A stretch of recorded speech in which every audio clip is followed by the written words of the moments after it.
merepresentasikan pasar keuangan modal syariah. Sebelumnya perkenalkan, nama saya Nyuyun Ambarwati dan teman-teman saya ada Elviana Tahlia, Erina Yunika, Muhammad Ali, Muhammad Rehan, Pipit Cahyani, dan Muhammad Khairuddin. Dalam video ini kami akan menjelaskan apa sih pengertian pasar modal syariah itu, apa sih kriteria yang ada dalam pasar modal syariah, apa sih instrumen yang ada dalam pasar modal syariah, apa sih kegiatan yang dilarang dalam pasar modal syariah, apa sih keunggulan dan kelemahan pasar modal syariah itu, dan apa sih perbedaan antara pasar modal konvensional dan pasar modal syariah indeks saham. Oke, langsung saja kita simak video berikut ini. Pengertian pasar modal syariah. Pasar modal syariah diharapkan mampu menjalankan fungsinya sama dengan pasar modal konvensional, namun dengan kekhususan syariahnya, yaitu mencerminkan keadilan dan pemerataan distribusi keuntungan. Setiap transaksi surat berharga pada pasar modal syariah dengan menggunakan ketentuan syariat Islam. Kriteria pasar modal syariah. Di sini ada seluruh komponen harus sesuai dengan syariah. Yang pertama ada insider trading, yaitu memakai koneksi untuk bisa mendapatkan keuntungan yang berlipat ganda dalam pasar modal syariah. Selanjutnya ada najsi, yaitu melakukan tawaran palsu atau janji palsu dalam transaksi di pasar modal syariah. Yang ketiga ada margin trading, yaitu melakukan jual beli efek dengan fasilitas tambahan.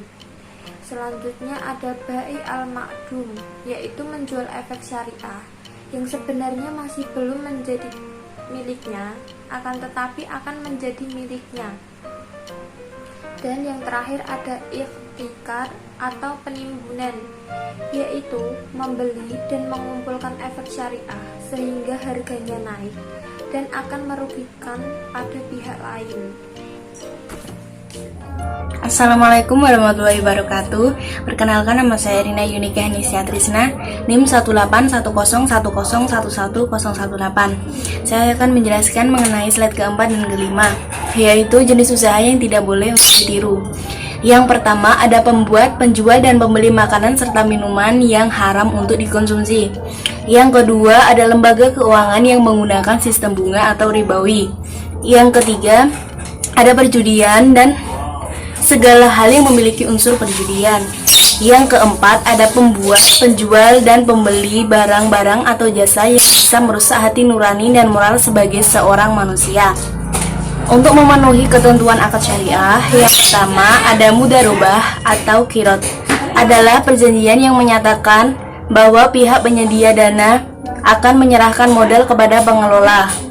Yang kedua ada wakalah, adalah perjanjian yang menyatakan mewakili atau orang yang memberikan usaha sudah memberikan kuasa kepada pihak yang diserahi tanggung jawab untuk melakukan tindakan tertentu dengan surat kuasa tersebut. Yang ketiga ada ijarah, adalah sebuah perjanjian yang menyatakan penyewa harus membayar untuk waktu yang dihabiskan menyewa barang tersebut. Yang keempat ada kafalah, adalah sebuah perjanjian yang menyebutkan bahwa penjamin akan memberikan jaminan pada pihak lain. Assalamualaikum warahmatullahi wabarakatuh. Perkenalkan, nama saya Muhammad Ali. Saya akan menjelaskan instrumen pasar modal syariah. Berikut ini adalah beberapa instrumen pasar modal syariah. 1. Saham syariah.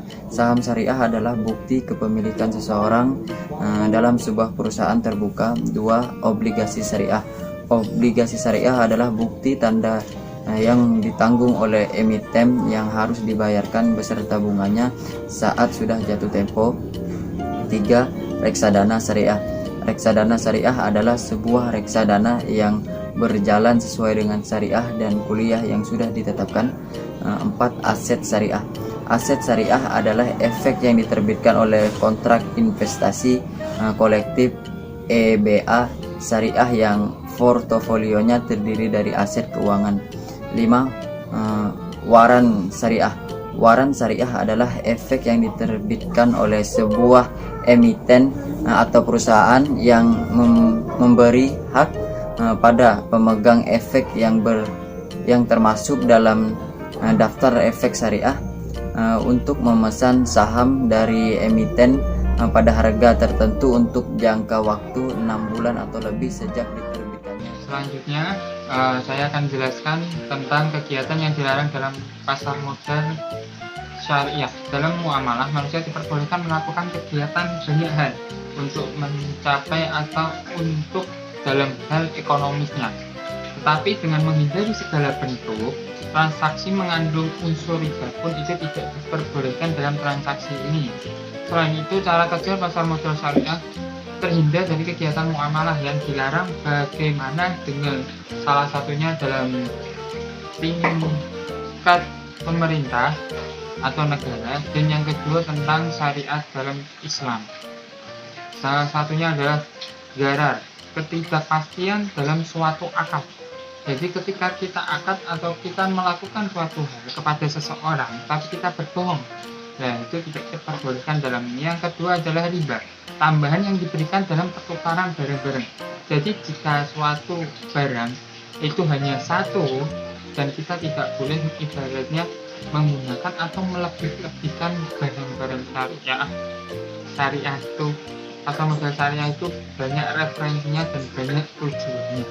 Salah satunya di dalam Islam sendiri, pasar modal syariah ini tidak akan ada riba atau melibatkan kerugian bagi orang lain.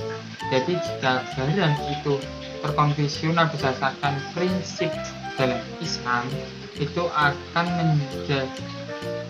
menjadi syariah yang akadnya itu menjadi perincian. Kegiatan yang dilarang dalam pasar modal syariah yang berikutnya yaitu itikar. Itikar merupakan membeli suatu barang yang sangat diperlukan masyarakat pada saat harga mahal, kemudian menimbunnya dengan tujuan untuk menjual kembali setelah harga barang tersebut menjadi lebih mahal. Berikutnya, tahrir. Tahrir merupakan upaya untuk mempengaruhi orang lain, baik berupa ucapan ataupun tindakan yang mengandung kebohongan agar terdorong melakukan transaksi. Keunggulan dan kelemahan pasar modal syariah. Keunggulan tentu saja karena pasar modal syariah dijalankan dengan prinsip syariat Islam, maka ini sangat cocok untuk kaum muslim yang ingin berinvestasi dengan prinsip syariat Islam agar memberikan rasa aman dan menjalani kehidupan yang diridhoi oleh Allah Subhanahu wa taala. Kemudian kelemahannya karena terdapat beberapa peraturan tambahan dalam pelaksanaan kegiatan pasar modal syariah, sehingga perusahaan sekuritas atau emiten yang tersedia pun menjadi terbatas dan tidak sebanyak pasar modal konvensional seperti biasanya. Assalamualaikum warahmatullahi wabarakatuh. Saya Muhammad Khairuddin dari kelompoknya Mas Raihan ingin menjelaskan tentang perbedaan pasar modal syariah dan pasar modal konvensional. Yang pertama, pasar modal syariah, indeksnya syariah. Yang kedua, instrumen yang diperdagangkan dalam pasar modal syariah. Tiga, mekanismenya transaksi modal syariah. Yang keempat, saham yang diperdagangkan dari emiten yang memenuhi kriteria syariah. Yang kelima, obligasinya syariah. Yang keenam, reksadana syariah. Sedangkan pasar modal konvensional, yang pertama, indeksnya konvensional. Dua, instrumen yang diperdagangkan dalam pasar modal konvensional. Yang ketiga, mekanismenya transaksi modal pasar modal konvensional. Yang keempat, saham yang diperdagangkan dari semua emiten tanpa mengindahkan halal atau haram. Yang kelima, obligasi konvensional. Yang keenam, reksadana konvensional. Dari perbedaan memberi kesimpulan dari semua perbedaan itu, yaitu pasar modal merupakan pasar modal yang diharapkan, pasar modal syariah merupakan pasar modal yang diharapkan mampu menjalankan fungsi yang sama dengan pasar modal konvensional, namun dengan kekhususan syariah, yaitu mencerminkan keadilan dan pemerataan distribusi keuntungan serta mekanisme perdagangannya telah sesuai dengan prinsip-prinsip syariah. Terlepas dari hal-hal tersebut, yaitu yang dilarang oleh syariah seperti unsur perjudian, bersifat spekulasi, dan lain-lain. Terima kasih presentasi dari saya. Assalamualaikum warahmatullahi wabarakatuh. Penjelasan tentang pasar keuangan modal syariah yang kami sampaikan semoga dapat bermanfaat untuk kita semua